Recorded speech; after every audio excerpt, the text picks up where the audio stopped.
This program contains graphic images that may be disturbing to some viewers. Viewer discretion is advised. They were cowboys from hell who lassoed the metal world by the throat. That was really extreme metal before people called it extreme metal. There wasn't anybody out there that could touch us. We wanted to terrify people. Pantera bludgeoned concert crowds, and led by guitarist Dimebag Darrell, partied even harder than they played. Just to play the guitar, you have to get a couple cocktails in them. It was out of control. The only band that I've ever known that if you didn't drink, you'd get fired. Pantera's brutal brand of metal forged a brotherhood. But by the mid-90s, singer Philip Anselmo's heroin addiction began to blow it all apart. I saw him laying on the ground blue and people hitting on him and all this. I thought I could do anything and there wasn't a damn thing that could beat me. I was wrong. I was wrong. Then, in a single terrifying moment, it all came to a stunning end with the horrific onstage murder of guitarist Dimebag Darrell. Stop, please. Stop shooting. You're killing all my friends. Just like a cannon blast. Now, put the pedal to the metal with Pantera. We were a machine. This is the story behind the music. Don't underestimate the kid. You're crazy if you do. And I am the kid. Come on, buddy.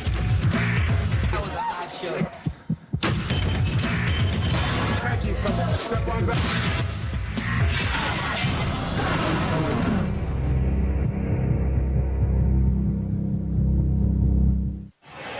It's December 8th, 2004, and ex-Pantera guitarist Dimebag Darrell takes the stage at a nightclub in Columbus, Ohio, with his new band, Damageplan. It's just another night. We do the sound check, everything's rock ready for the show, you know, we're ready. Then he got on the kit, he walked around the corner and fired off into the song. At first, it seems like any other gig, but the 24th anniversary of John Lennon's murder is about to become another of the darkest days in rock history. We couldn't have been more than 10 seconds into the first song. When I looked up, I saw the guy coming across the stage. The first thought that came to my mind is that he was a cop. He wasn't in full throttle run. He was marching in. He was on a mission. And I saw him raise his hands up. I had my back turned with the amps behind me, and I heard the noise.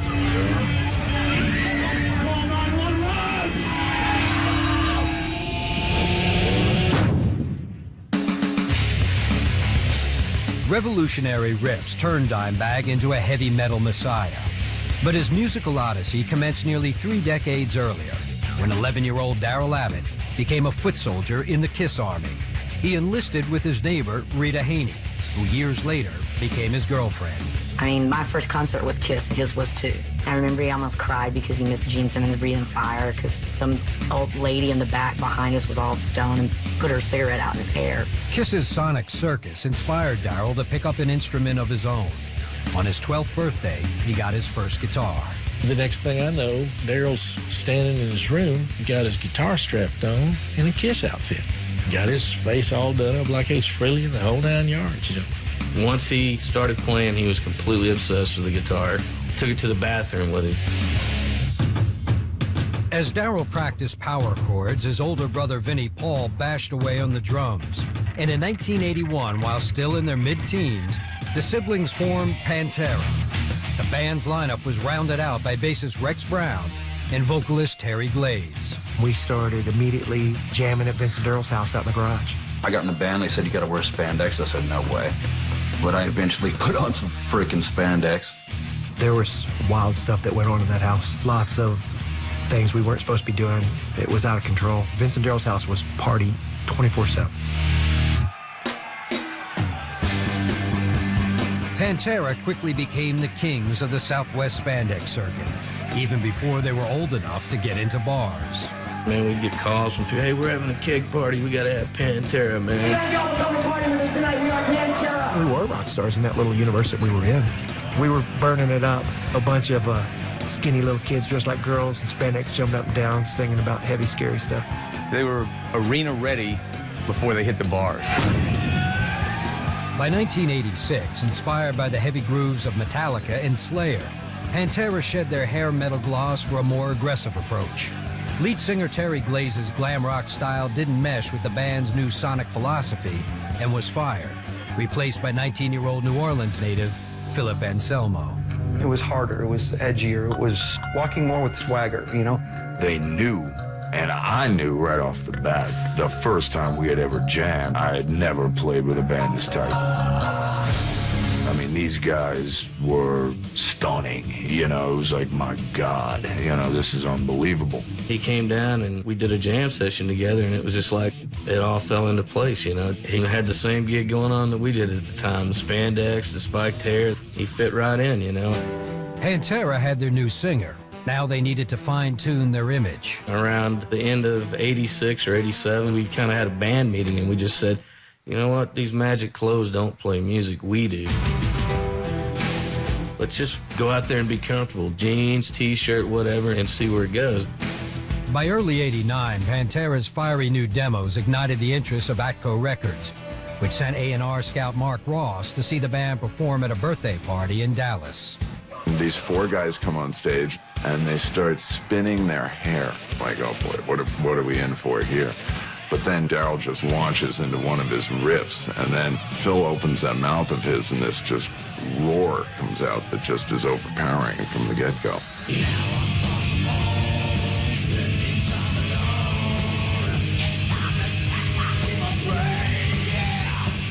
But Ross left the gig just 20 minutes into their set. I think I turned around to Vince and go, he's split. You know, we'd had everybody come out and see us at a certain point. We were just like, so we got ripped. All of a sudden, they start throwing birthday cake, and we start slamming drinks, and diamond racks are sliding around on the dance floor. I mean, you couldn't even step on that floor without busting your ass. As soon as we get done, the dude comes over to me, and he goes, man, that was one of the most incredible live bands I've ever seen in my life. And I'm like, well, dude, how come you left about 3 songs into it? I told them that, you know, I went to call my boss and say this was just unbelievable. We got to sign these guys immediately. In the winter of '89, Pantera roared into the studio to record their major label debut. Released in July of '90, Cowboys from Hell served as a ferocious sonic blueprint. You know, it was a whole new animal. Unbelievably powerful, it was undeniable, it was fierce as hell. I was like, holy, you know, like, how did they do that? You know, how'd they go from here to here? In the fall of '90, Pantera snagged the opening slot on a national tour alongside Suicidal Tendencies and Exodus. Though virtually unknown, the Metal Cowboys won over hardcore audiences with relentlessly intense performances. We called that the Kill or Be Killed tour, and we went out and killed. That was really extreme metal before people called it extreme metal.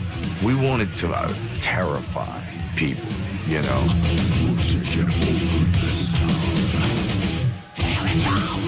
Pantera slayed crowds across America and gave their touring RV a thorough beating in the process.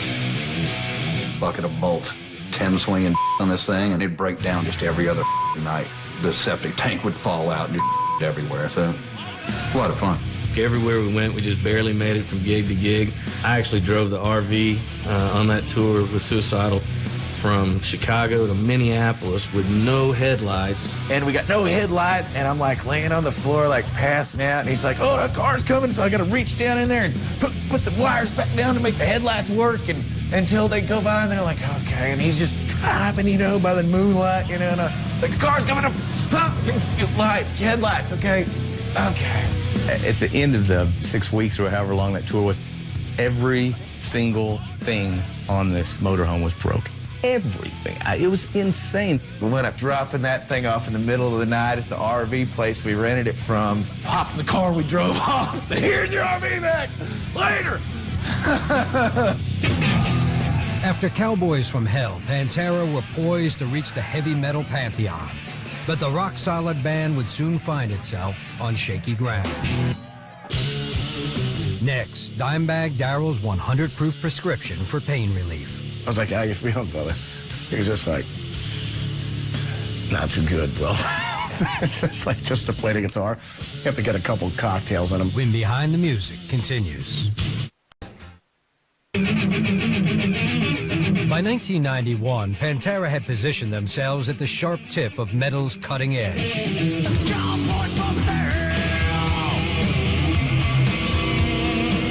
They returned to the studio late that year to record Vulgar Display of Power with one ambitious objective: to obliterate the boundaries of heavy rock. We were so possessed, really, and focused on what we wanted to do. You can't be something you're not. There wasn't anybody out there that could touch us. We kept getting, heavier and heavier and tighter and tighter. It was exciting to hear that they took it that far, that they took it that direction, and just went deeper and darker. The album's intensity was matched in the mosh pits of Pantera's increasingly brutal stage shows. I guess not everybody that goes to a rock show or a heavy metal show is going there to get their nose broken. A lot of people want to watch. And I wouldn't allow it if I didn't get what I was demanding out of an audience. I guess I became furious. I want to see you lose your mind. I want to see you catch some there. Everybody. If you're a parent, you totally don't want your kids going to a Pantera show, either because they're going to come back with a bloody nose and black eyes, or just because they're going to come back so hopped up, you're not going to want to deal with them. It's just an unstoppable wrecking ball. It was definitely beyond awesome. Pantera's power grooves pummeled audiences, but the hard-partying band took their best shots backstage, where booze was chugged like water. We would joke with people. They would say, how'd you get the opening slot? And we're like, well, you got to sign a contract that says you will drink with Pantera every night, otherwise you're thrown off the tour. People are like, really? I'm like, yeah, really. How's it going, man? The only band that I've ever known that if you didn't drink, you'd get fired. They went through unbelievable amounts of liquor backstage. I had to see the bill, so I was always shocked more than anybody else, I think. It's like a gigantic toga party at all times, you know what I mean? If you're having a crap day and you go backstage at a Pantera show, you're gonna have a good time. And smile, it's Blacktooth Grin. The band called their favorite cocktail the Blacktooth Grin, a name taken from a lyric to the Megadeth song, Sweating Bullets.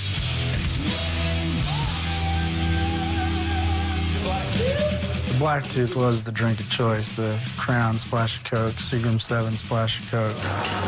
Good. Damn. And there were thousands flowing before and after and during the shows. We burned many a brain cell together on the Blacktooth Grin. Blacktooth Grin.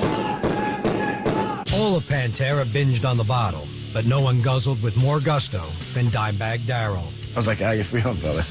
And he was just like, not too good, bro.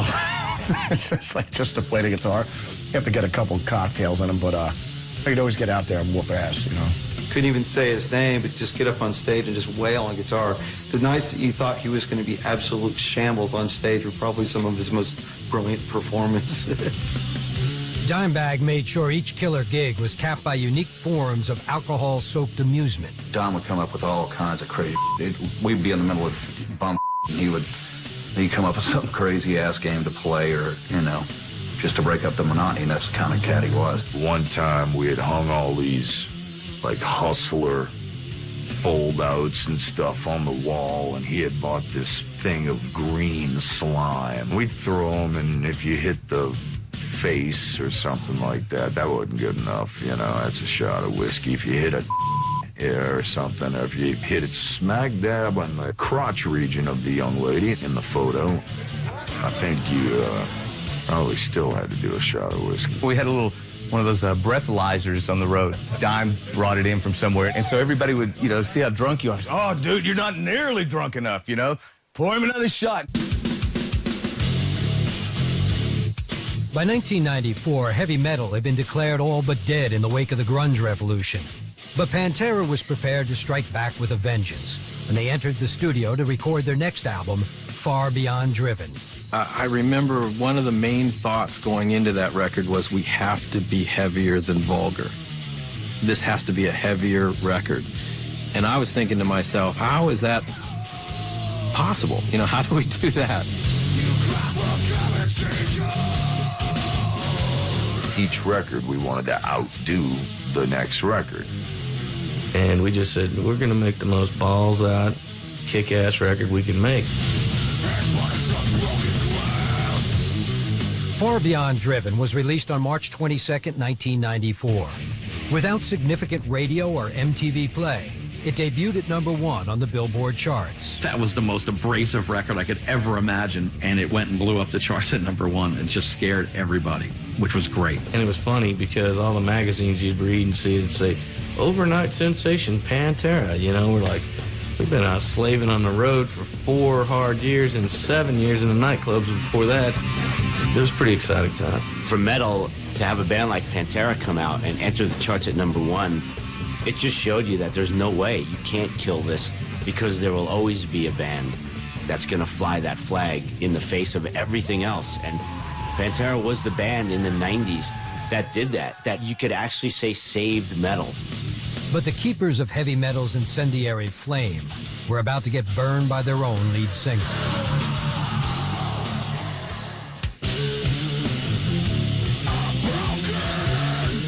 On the road promoting Far Beyond Driven in 1995, Philip Anselmo began distancing himself from the band. He would just start freaking out about stuff, and nobody would know why. One night we were playing a sold-out show in Hamburg, and he didn't get the reaction that he wanted out of the crowd, and he just comes back there and says, "F*** y'all, I quit." You know, obviously he didn't quit, but this is when things started really going sideways, you know. I can recall Darrell calling me and saying, "Look, man, I don't know what's going on with this dude, but..."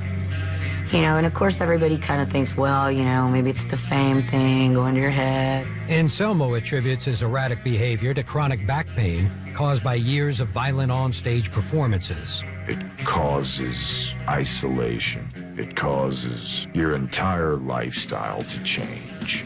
And at that point, Pantera was gigantic, and I had a job to do. Through pharmaceuticals or anything to get me up on that damn stage and desperately not feel that pain. I would drink an entire bottle of Wild Turkey before we went on to just be numb, which of course was affecting my performances and putting some worry into the band, you know? But the band's separation anxiety would only deepen as their singer began treading a dangerous narcotic path. Next, Philip's dance with death. This nurse leaned over and said to me, "Welcome back to life. You overdosed on heroin." When Behind the Music continues. It's incredible to play a show like this in front of all you people. By 1995, Pantera was the heaviest metal band in the world. Propelled by guitarist Dimebag Darrell's frenzied fretwork, the Texas outfit's bone-rattling brand of musical mayhem shook the senses of millions of delirious fans. When you buy a Pantera record, you're going to get bludgeoned, you know what I mean? Pantera is about as metal gets, you know? We were a machine. That's the way we operated. All the parts fit together, you know? When we played, when we did something like I mean, we all hammered it together. But on stage, the Pantera machine was showing signs of malfunctioning. As the crowds grew larger, singer Philip Anselmo became increasingly unpredictable.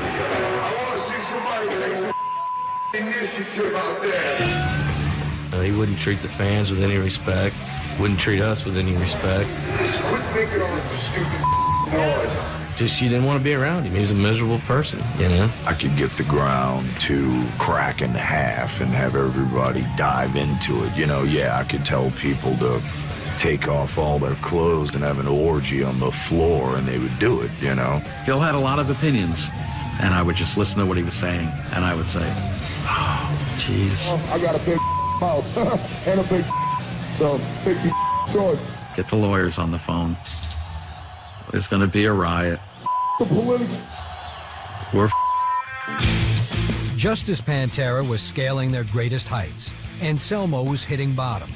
Burdened by agonizing back pain, the singer's erratic antics threatened to take down America's toughest band. You never knew what Phil was going to get on stage. Some nights you'd get the Bulldog, and other nights you'd get the dude on 12 somas or whatever he was on and laying on his back screaming in the mic. You know, it was embarrassing. He always complained about his back. We all told him all the time, get x-rays, go to the doctor, let's get it fixed so we can get on with this, and he never would. They wanted to fuse the discs from the front, cut a piece of my hip out to use the actual bone as the cartilage part. And I was like, well, what's the recovery time on something like this? Oh, well, it's gonna be about a year and I'm like, a year and a half? No way, man, I've got work to do. To maintain Pantera's frantic pace, Philip dabbled with more dangerous solutions for his perpetual pain. I was really turned on to heroin. I realized that it would numb me out so much that the pain was gone. And that's like putting a Band-Aid over cancer. As the drugs dulled Philip's pain, he continued to isolate himself from the band. During the recording of 1996's The Great Southern Trendkill, Philip cut his vocals in New Orleans, while Dime, Rex, and Vinny laid down tracks in Texas. He would do his vocals, and then I would bring him back to Texas after 2 weeks, and they would hear him. So there was more of a disconnect between the two. It was the only way we could work at that time. I was unapproachable. My mind was not my own, and it was filled with discord, if anything. It was just real uncomfortable, man. It was just what the fun was gone, you know? The unity that we once had wasn't there. At the time, I didn't know anything about heroin. I had no clue what it was. On July 13th, 1996, an hour after a triumphant homecoming show at the Starplex in Dallas, Texas, Philip overdosed on heroin. His heart stopped beating for nearly 5 minutes. Somebody comes running around the corner and says, Phil's out. I saw him laying on the ground blue and people hitting on him and all this, and I was like, damn, dude had heat frustration. Said, no, dude, he OD'd on heroin. I'm like, heroin? You gotta be kidding. No way, not Phil Anselmo. The paramedics get there and they put him back on the couch and give him a shot, I guess, of adrenaline and put the oxygen on him and pump his chest and revive him. I didn't know what had happened, and had all these tubes hooked up to me, and I sat straight up and threw up immediately. This nurse leaned over and said to me, welcome back to life. You overdosed on heroin. The following night, Philip apologized to his bandmates and crew, but Pantera would never be the same again. I had never felt smaller in my entire life. I begged for their forgiveness, and I promised them and I swore to them that this would never happen again. It was definitely a wake-up call for all of us. It's like something that's been obvious in front of your face for years and years, and you go, aha! I thought I could do anything, and there wasn't a damn thing that could beat me. I was wrong. I was wrong. Philip's ongoing struggle with heroin was slowly tearing Pantera apart. The dude was on a steamroller to self-destruction. I don't think anybody could have helped him. There's a different look in everybody's eye. That inch of doubt that was never there before, the lack of trust. You know, where you going, man? When Phil was on, he was on. Darrell would have never taken that away from him or anything, but he was very embarrassed by him. I relapsed maybe 2 more times, and I felt so guilty afterwards. I was like, why the hell? Why? Philip's struggles turned Pantera into a powder keg. Even vivacious guitarist Dimebag Darrell began tiptoeing around the volatile vocalist. He would even try to be low-key when walking into a room if Phil was there, on purpose. Like, he would kind of shadow his own personality just so that it didn't ruffle his feathers. Dime and Vinny walked on eggshells for way too many years, waiting on that dude waiting to see what that dude was gonna do, how he was gonna react to a certain situation. The shell-shocked band didn't return to the recording studio for 4 years. While 2000's Reinventing the Steel was packed with Pantera's sledgehammer swagger, old tensions resurfaced on the road. Darrell would make an effort to go over before the show to do a shot with him and go check on him after. He was pushing away all the people that really loved him and cared about him. It was the same stuff, same song list, the same. Once again, the communication was so bad that no one would even go to Phil and talk about changing the set list before a tour started. In late 2001, the band's tour was abruptly cut short by the tragedy of 9/11. They had no idea they had performed together for the last time. Next, a shocking murder in Columbus, Ohio. It was like a real bad movie. None of it seemed real whatsoever. None of it. None of it. When Behind the Music continues. After going full throttle for nearly 2 decades, Pantera hit the brakes in the fall of 2001. But vocalist Philip Anselmo wasn't ready to pull back. He quickly returned to the road with a side project called Down, joined by Pantera bassist Rex Brown. The last thing that he told us when we finished Reinventing the Steel tour was like, I'm gonna go home and take a year off. My back's hurting, I'm done with it for a while. A month later, he's putting out the Down album and recording it. He even said, I'm not trying to tour on it. In 6 months, you'll have your new Pantera record. I mean, I could sit here and just keep going and going. Any free time I had, I would start something that would turn into something awesome. Then he puts out Superjoint, goes out tours for that. Then he does another Down tour, and then another Superjoint record. Okay, this is not what he told us. I mean, how long do we gotta wait around for this thing? With Philip focused on pet projects Superjoint Ritual and Down, Pantera's short break turned into an extended vacation, and for nearly 2 years, the singer remained out of touch with Dime and Vinny. Can't you see I'm easily bothered by persistence? One step from lashing out at you. You know, we couldn't communicate. Nobody would call us back. We got everybody on the phone here, and we need to talk to Phil, and he would never come to the phone, never. It was always sleeping in the shower, or there's a hurricane coming, he's got to board the windows up. I mean, give me a break. Are you talking to me? Are you talking to me? No way, punk! They weren't calling me. I don't care what anybody says. And I know that I am just as guilty for not communicating with them. It was every damn body else's fault as much as mine.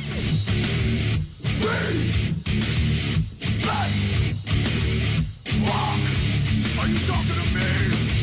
Are you talking to me? It was a bunch of he said, she said nonsense that was going on, and I didn't get in the middle of it. A lot of it was nothing but whore. So at a certain point, there's no going back. You know, absolutely none. In 2003, with Anselmo AWOL, the Abbott brothers reluctantly abandoned the only band they ever knew. We were sitting there rotting away. Two of the best musicians on the face of the earth that play that kind of music were sitting there and having to take it in the face. No future, no nothing, just sitting there wondering what the is happening. You know, this is like these two kids who've basically built this family business from the ground up, and then all of a sudden, they can't run that business anymore. The idle time sent Dimebag Darrell into a spiral of depression. You know, he'd never been off that long, and that was probably the worst 2 years, I think, of his life. He'd call me loaded or whatever. I just gotta do it. What's going on? He's just like, I'm just bummed out, man. I go, well, Dime, look at it this way, man. Good Lord gave you a gift. He put it in your hands, man. I said, you're the best guitar player in the world. I said, just get out there and just, you know, get Vinny, get some ass-kicking musicians with you. By late 2003, Dime and Vinny formed Damageplan, releasing their debut album, Newfound Power, in early 2004. It was weird for the fans. You know, they wanted Pantera. I mean, you've been serving people Coca-Cola for 200 years, and then all of a sudden you tell them we're changing the flavor, and it's now going to be called Diet Right, you know? Yet even after the brothers put Pantera behind them, Philip continued to serve up salvos in the press. In the December 2004 issue of Metal Hammer, Anselmo was quoted as wishing violence against the guitarist. I remember Dime going, dude, this ain't funny anymore. This is not funny. What have I ever done to that guy to deserve this other than stand up on stage and kick ass for him? The comment about Dimebag deserving a beating and whatever the hell. We had finished that damn interview. It was a tongue-in-cheek thing that I said, and it ended up on the cover of the damn magazine. I've got the audio tapes of Phil in that interview. He said what he said, word for word, in a very calm tone of voice, and he's got to live with that the rest of his life. After he read that article, Darrell wrote a letter and said, you know, you're in competition with someone that's no longer in your life, you know? And I think the very last thing that it says in it is, no longer will you trample through my peaceful mind. It was for Philip. You know, he was done. He wrote him off. You know, he'd had enough of it. Dimebag had made his peace with the perils of Pantera, but his contentment would be short-lived. On December 8th, 2004, Damageplan was wrapping up a 2-month club tour at the Alrosa Villa in Columbus, Ohio. But the gig would quickly turn tragic. 10 seconds into the set, 25-year-old ex-Marine Nathan Gale stormed the stage, brandishing a 9mm pistol. I just screamed as loud as I could, and bam, bam, bam. I just remember screaming, he's shooting something, and Vinny came off the drum riser, and he's coming at me, and he's going, he just shot my brother, he shot my brother. I went to jump from behind the drums to run out and help. And John, Dom's guitar tech, tackled me and held me on the ground. As soon as I knew he was pointing the other way, we both ran across the drum riser and got to the other side of the stage. It kept going on, and he picked me up and shoved me and said, run, man. Go. 911, what's your emergency? It's the Alrosa, we have a shooting. 911 emergency. Alrosa bar, please, we need help as soon as possible. Oh my God. 911. He came in with a gun and started shooting people. Oh, you're still shooting. He's on stage right now, he's got a gun. The guy's on stage with a gun? My cell phone rang. It's Vinny Paul. And he goes, dude, I just saw my brother get shot in the back of the head 5 times. And I go, are you kidding, Vince? I go, what are you talking about? People were trying to rush the guy, and he shot a couple of people to keep him away. The whole time he was looking for Vince. After rushing to the aid of the mortally wounded Dimebag Darrell, drum tech Cat Brooks tried to subdue the gunman. I went after the dude and said, you. Cat was fighting with him, and he kept telling Cat to settle down, and he wouldn't. And kept shooting me. And just kept telling me, stay down, stay down. I'm looking out in the audience, I'm like, dude, somebody help me out here. I thought he's killing my friend right in front of my face, you know, and I just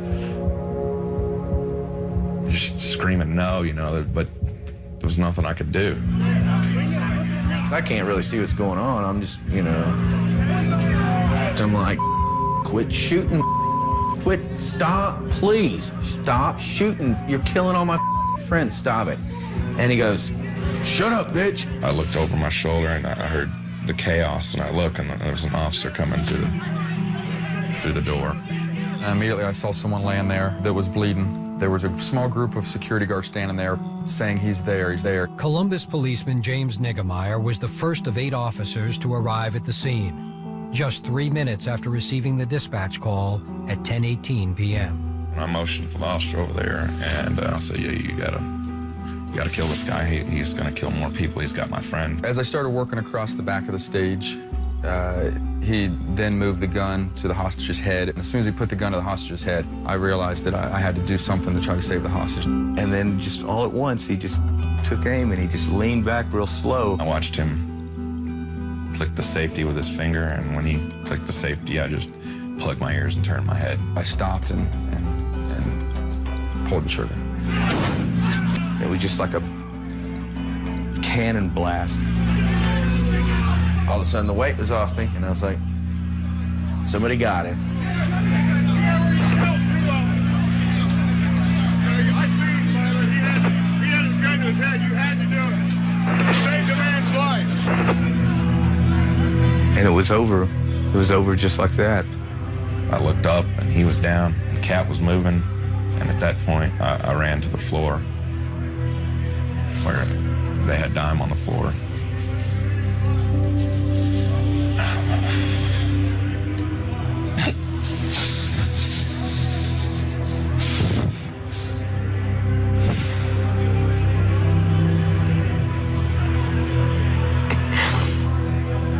And Vinny kept calling me, and he still didn't know nothing. And then when he called me back and said, my brother's dead, and that's all he could say.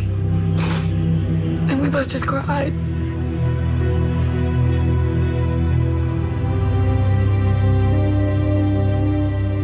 It was like a real bad movie. None of it seemed real whatsoever. None of it. None of it. And that was that, man. In the end, 5 were dead, including Dimebag Darrell. Cat Brooks suffered gunshot wounds to the chest, arm, and leg, but was released from the hospital within 3 days of the shooting. Gale's motive for killing remains unclear, but investigators believe he was despondent over the breakup of Pantera.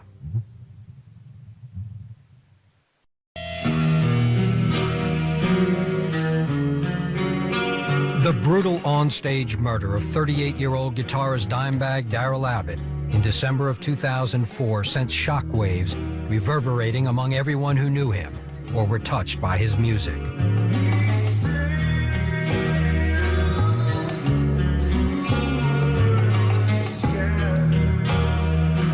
Nothing like this has ever happened. Lennon, maybe. But Lennon wasn't shot and killed on stage. I mean, Dime was murdered on stage. It's just shocking. I lost everything that night, you know. I just feel like somebody took a hacksaw and cut me right down the middle, took my right arm, my right leg, and my whole heart. I would love it if 2 minutes from now he walked through that door. I still feel like he's going to. He did not deserve this. Yet Dimebag's memorial service was anything but somber. It was the ultimate rock and roll send-off, right down to the Kiss casket in which the fallen guitarist was buried. There's all these rock stars coming in. It just looks like Headbangers Ball. There's Eddie Van Halen up there talking at the funeral service. He puts his guitar in the casket with Darrell. It's the guitar off of Van Halen 2. You know, the black one with the yellow stripe. I mean, it's the guitar. And all I can think is that, you know, back in the early days when we're teenagers, if someone would have said, Darrell, when you die, Van Halen's gonna put that guitar in the casket with you, Darrell would have said, kill me now. Dime was in his Kiss coffin, and everyone's putting like bottles of Crown in there for him. There must have been about like 15 bottles of Crown Royal, and I go, you think this is gonna be enough for the trip upstairs? It was amazing, but you know, it's like I told Rita and my dad, you know, after all this is over, we're going to be 3 of the most lonely people in the world. A prodigious roster of hard rock royalty gathered in Arlington, Texas to remember Dimebag Darrell Abbott. But one prominent musician was conspicuously absent. And I'd flown to Texas to be there and bury my brother. And I sat in a hotel room for 5 days, waiting, sending message after message to Vinnie Paul and anybody else who would even care to hear. They stuck the phone in my face and said, Phil's on the phone, and if you don't take the phone, he's gonna show up. I got on the phone, and I instantly just said, why are you calling now? And of course, I started to cry. Why didn't you return the 9 phone calls when Darrell called you? I go, if you show up here, I'll blow your head off myself. And I hung up on him. And I wasn't allowed to go to the funeral. In the aftermath of his brother's death, Vinnie Paul Abbott has overseen Darrell's recorded legacy and started his own label, Big Vin Records. I love playing music and I want to do it again, but right now I want to see what it's like being on the other side of the coin.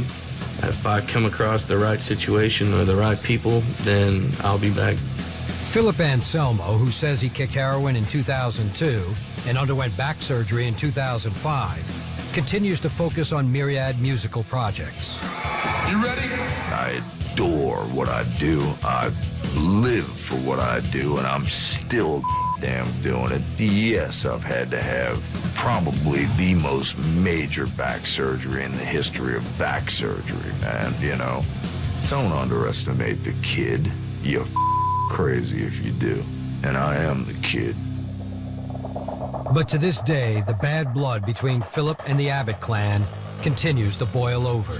I want him to live a real long, hard life in the shadow of Dime now, because he'll always be in his shadow, and that was the thing he seemed to fear the most of. Well, karma gets you, I guess. Months after Dime's murder, Anselmo said he received a heated message from Vinnie Paul. And the conversation went something to the effect that my day's coming. And my rebuttal is, Vince, all of our day is coming, bro. And if my day happens to end earlier than your day, does that change anything? Will that change anything, or will you lose another brother? I'll be honest with you right now, I need Vinnie Paul real bad. I need him in my life, and whether he knows it or not, he needs me as well. But the one thing everyone can agree on is the everlasting impact of Darrell Abbott's music and spirit. He's just up at God's Tavern, you know, making cocktails for everybody, hanging out with Randy Rhoads and John Bonham and Jimi Hendrix and Janis Joplin, everybody. Darrell Lance Abbott.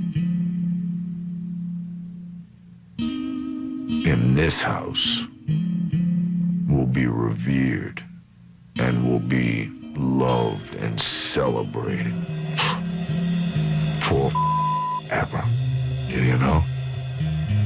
Period. Everybody wanted Dom Tom. Now I got to have the most. So I feel fortunate. He would take me in his arms. Dad, I love you. Yes, I love that. Sorry. That's what I remember the best.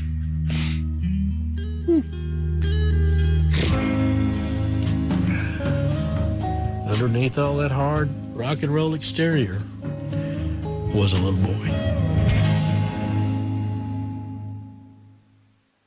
The journey begins. I'm ready for maximum good, maximum bad, and maximum ugly. I was pretty f***ing excited. Can we rock now or what? But his egos swell. They're gonna breathe fire or they're gonna get hurt as I keep them calm.